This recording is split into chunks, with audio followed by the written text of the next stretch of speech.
हिंदू धर्म में विवाह संस्कार को 16 संस्कारों में से एक संस्कार माना गया है। विवाह इसका शाब्दिक अर्थ विशेष वैदिक संस्कृत के अनुसार 16 संस्कारों को जीवन के सबसे महत्वपूर्ण संस्कार माने जाते हैं। विवाह संस्कार उन्हीं में से एक है जिसके बिना मानव जीवन पूर्ण नहीं हो सकता। हिंदू धर्म में विवाह संस्कार को 16 संस्कार एक संस्कार माना गया है। विवाह इसका शाब्दिक अर्थ है विशेष रूप से वहन करना। पाणी ग्रहण संस्कार को सामान्य रूप से हिंदू विवाह के नाम से जाना जाता है। अन्य धर्मों में विवाह पति और पत्नी के बीच एक प्रकार का करार होता है जिसे कि विशेष परिस्थितियों में तोड़ा भी जा सकता है, परंतु हिंदू विवाह पति और पत्नी के बीच जन्म जन्मांतर का संबंध होता है जिसे किसी भी परिस्थिति में नहीं तोड़ा जा सकता। अग्नि के 7 फेरे लेकर और ध्रुव तारा को साक्षी मानकर 2 तन मन तथा आत्म एवं पवित्र बंधन में बंध जाते हैं। हिंदू विवाह में पति और पत्नी के बीच शारीरिक संबंध से अधिक आत्मिक संबंध होता है और इस संबंध को अत्यंत पवित्र माना गया है। हिंदू धर्म के अनुसार 7 फेरों के बाद ही शादी की रस्म पूर्ण होती है। 7 फेरों में दुल्हा व दुल्हन दोनों से 7 वचन लिए जाते हैं। यह 7 फेरे ही पति पत्नी के रिश्ते को 7 जन्म तक बांधते हैं। हिंदू विवाह संस्कार के अंतर्गत वर वधू अग्नि को साक्षी मानकर इसके चारों ओर घूमकर पति पत्नी के रूप में एक साथ सुख से जीवन बिताने के लिए प्रण करते हैं।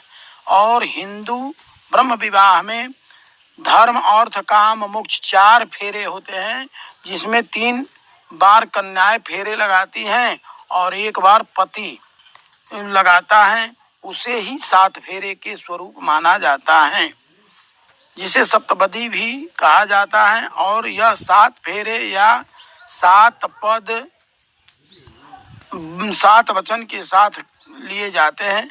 हर फेरे का एक वचन होता है जिसे पति पत्नी जीवन भर साथ निभाने का वादा करते हैं।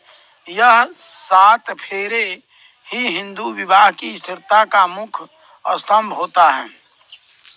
विवाह के बाद कन्या वर के वाम अंग में बैठने से पूर्व उससे 7 वचन लेती है। कन्या द्वारा वर से लिए जाने वाले 7 वचन इस प्रकार हैं।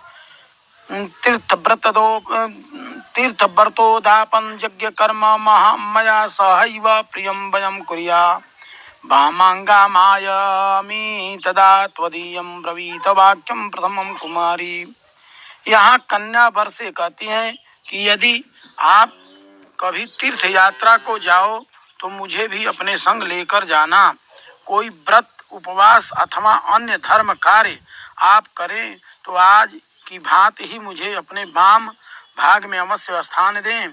यदि आप इसे स्वीकार करते हैं तो मैं आपके वामांग में आना स्वीकार करती हूँ। द्वितीय वचन पूज्यौ यथा स्वौ पितरो ममापि तथे स भक्तो निज कुर्म कुर्या भामांगा मायमी तदा त्वदीयं ब्रवीत। कन्या वचनम द्वितीयम।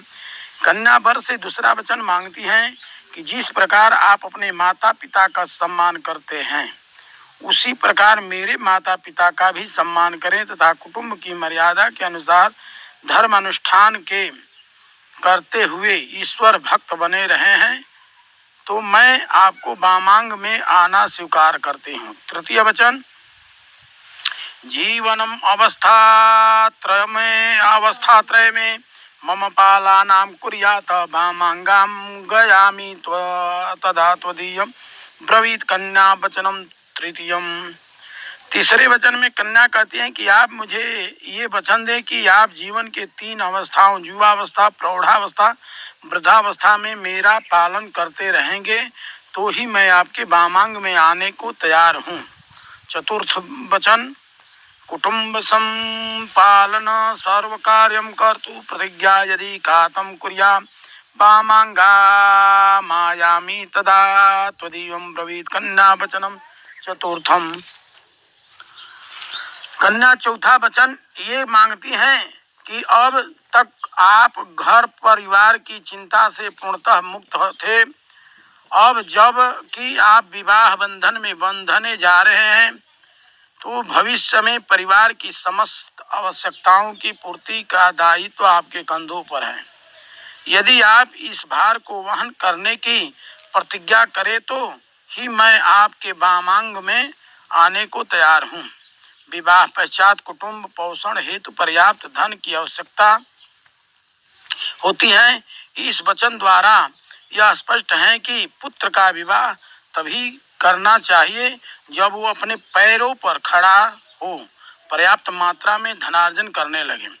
पंचम, स्वसदकार्ये व्यवहार कर्मण्ये व्यय ममापि मंत्र यथा वामांगायामि तदा त्वदीवं ब्रूते बच। पंचमत्र कन्या, इस वचन में कन्या जो कहती है वो आज के परिपक्ष में अत्यंत महत्व रखता है।